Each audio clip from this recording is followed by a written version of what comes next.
पोथी पढ़ी पढ़ी जगमुआ पंडित भया न कोई, ढाई आखर प्रेम का बड़े सुपंडित हुए। A person does not become wise just by reading multiple books. A person who understands love and compassion is truly a wise person. ये कबीरदास जी सीरीज का तीसरा दोहा है। ये दोहा है उन लोगों के लिए जो ऐसा समझते हैं कि मैं अगर कई सौ हजार बुक पढ़ लूंगा तो मैं एक वाइज पर्सन बन जाऊंगा। वाइज पर्सन कौन होता है? वाइज पर्सन होता है जो बहुत ही केयरफुल होके अपने जीवन को जीता है, अपने हर कर्म को करता है। यानी कि एक बहुत सुलझा हुआ इंसान, बहुत काम इंसान, जो अपने ईगो के कंट्रोल में नहीं है या फिर आपको अपने सेंसेस के कंट्रोल में नहीं है, जिसको पता है कि मेरे हर एक्शन के कॉन्सिक्वेंसेस लॉन्ग टर्म में क्या हो सकते हैं। यानी कि मैं शॉर्ट टर्म बेनिफिट को इग्नोर करके, यानी कि छोड़ के, मैं लॉन्ग टर्म कॉन्सिक्वेंसेस किसी एक्शन के क्या हो सकते हैं उसको देख के ही अपने हर एक कदम को रखता हूँ। ये है एक वाइज पर्सन की डेफिनेशन, जो बहुत ही काम होकर अपने जीवन को बिताता है, जो खुद से प्रेम करता है, यानी कि सेल्फ लव उसके लिए इम्पोर्टेंट होता है, और सामने वाले को भी उसी प्रेम भाव से देखता है, यानी कि सामने वाले को भी प्रेम करता है। तो दुनिया को वो सेम नज़रों से देखता है जैसे वो खुद को देखता है। जिस प्रेम की नज़र से वो खुद को देखता है, वो बाकियों को भी उसी नज़र नज़र से देखता है, चाहे चाहे वो कोई ह्यूमन हो, कोई एनिमल, प्रकृति की कोई भी चीज़। ऐसे लोगों के एग्ज़ाम्पल आपको सोशल मीडिया पे कई सारे मिल जाएँगे, और सोशल मीडिया छोड़ो, और पर्सनल लाइफ़ में भी आपके पास कई सारे ऐसे एग्ज़ाम्पल्स होंगे आपके रिलेटिव में या सर्कल में।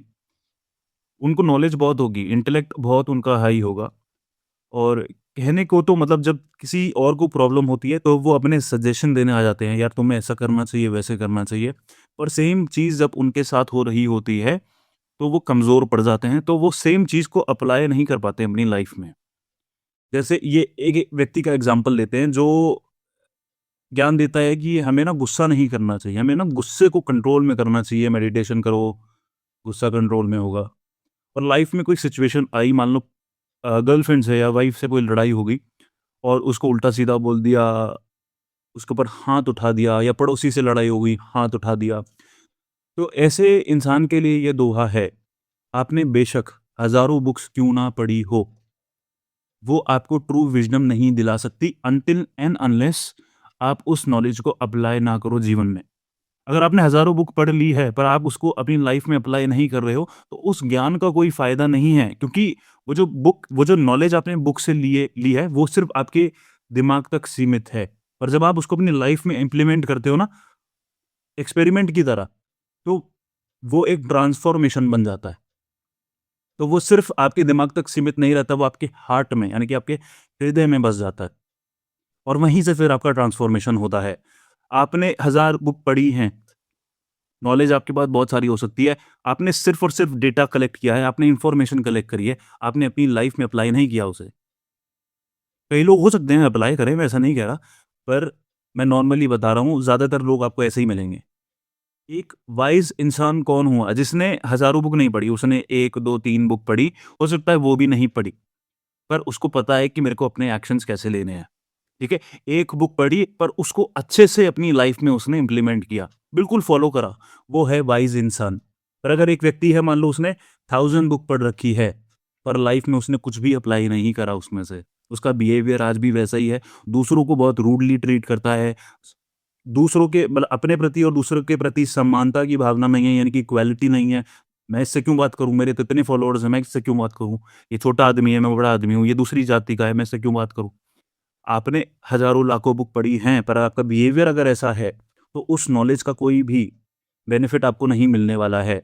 आप एक बुक पढ़ो, उसको अच्छे से अप्लाई कर लिया लाइफ़ में, आप उस इंसान से बेहतर हो गए। जब आपका ईगो डिसॉल्व हो जाता है ना, ये समझ लो, अगर आपने कोई बुक पढ़ी और आपका ईगो डिसॉल्व हो गया, आप अपने ईगो के कंट्रोल में अब नहीं हो, तो समझ लो फिर आप वाइज़ इंसान कह सकते हो अपने आप को। सोशल मीडिया पे ही देखना, कई बार आपने देखा होगा, बहुत से लोगों को देखा होगा, अपने बायो में ही लिख देते हैं कि मैंने 100 बुक पढ़ी हैं, मैंने 200 बुक पढ़ी हैं। ये क्या, ये ईगो ही तो है। मैंने 200 बुक पढ़ी हैं, तुमने नहीं पढ़ी हैं, तो मैं तुमसे ऊपर हूँ ना। मैं तुम्हें ये दिखा रहा हूँ कि मैं देखो तुमसे कैसे ऊपर हूँ। तुमने नहीं पढ़ी है बुक, मैंने 200 बुक पढ़ी है, ये मेरा ईगो है। मैंने 200 बुक पढ़ी भी है ना, पर इसको मैं ख़त्म नहीं कर पाया, तो उस इन्फॉर्मेशन का, उस नॉलेज का कोई भी फ़ायदा नहीं है। अगर वो सेपरेशन ख़त्म नहीं हुआ मेरे और आपके बीच में, किसी बुक को पढ़ने के बाद या फिर कोई इन्फॉर्मेशन गेन करने के बाद अगर आपको घमंड आ जा रहा है उस चीज़ का कि देखो मेरे को इतना आता है, तो उस इन्फॉर्मेशन का कोई फ़ायदा नहीं है, उस ज्ञान का कोई फ़ायदा नहीं है। ज्ञान हमेशा घमंड को, ईगो को ख़त्म करता है, उसको डिसॉल्व करता है। अगर कोई ज्ञान आपके ईगो को बढ़ा रहा है डिसॉल्व करने की जगह, तो वो ज्ञान आपने सही तरीके से ग्रहण नहीं किया है, या तो आपने गलत ज्ञान को ग्रहण कर लिया है।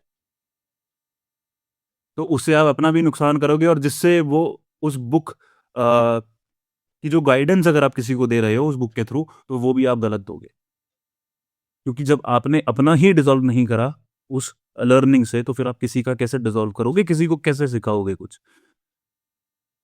मैं ओशो का एक प्रवचन भी एक बार पढ़ रहा था, और उन्होंने भी same cheese he I guess उस प्रवचन में बोली थी कि जो हमें बुक से नॉलेज मिलती है ना, वो होती है बोरोड नॉलेज, वो हमने बोरो करी है, वो किसी और का एक्सपीरियंस है।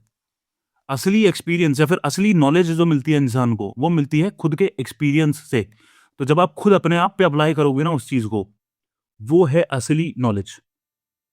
ओशो ने भी लाखों बुक पढ़ी थी, पर उनको रियलाइज़ेशन था। उन्होंने जो पढ़ा उसको इम्प्लीमेंट भी किया। आज भी कई लोग 100, 1000 पता नहीं कितनी सारी बुक्स पढ़ लेते हैं, पर अप्लाई नहीं कर पाते अपने जीवन में, और दूसरे को बोलते हैं अप्लाई करो, ये करो, वो करो। मैंने खुद ऐसे लोगों को के साथ इंटरैक्ट मैंने किया है। इतनी सारी मैंने बुक पढ़ रखी है, पर उनके अंदर वो ईगो आपको दिखेगा।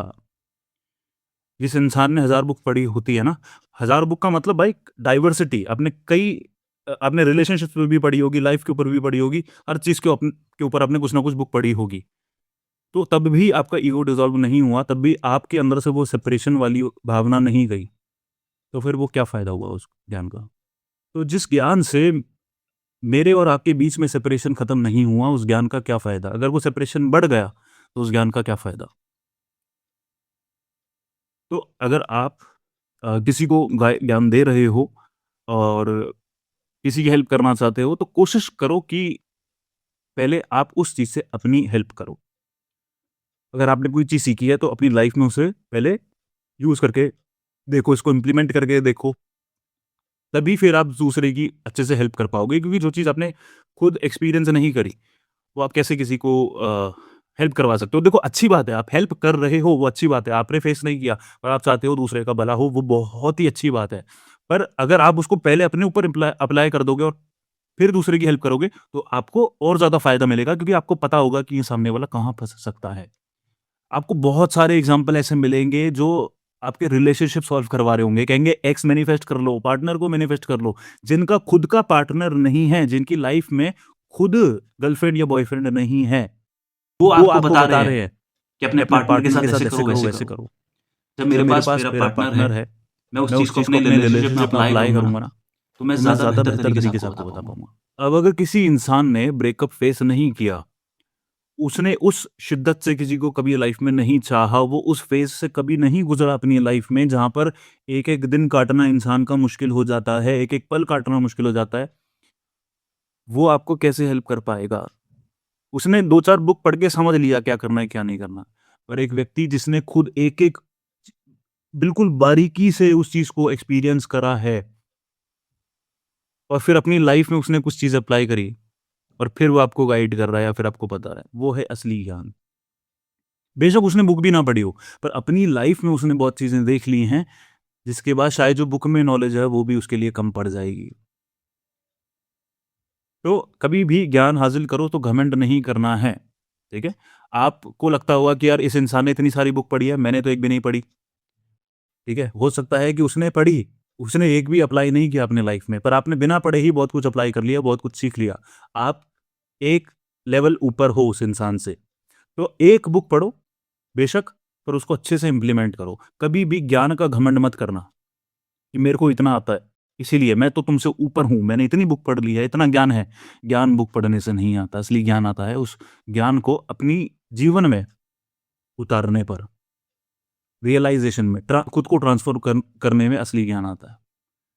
ख्याल रखो अपना। और ऐसे ही और दोहे मैं कबीरदास जी के एक्सप्लेन करने वाला हूँ, जिससे कि आप अपनी लाइफ में इम्प्लीमेंट करो और जैसे आप आज हो उससे आप बेहतर बन जाओ। मैं ये नहीं कह रहा आप गलत हो आज, पर जैसे भी हो आप उससे बेहतर बन जाओगे। मेरा यही मोटिव है। ख्याल रखो अपना।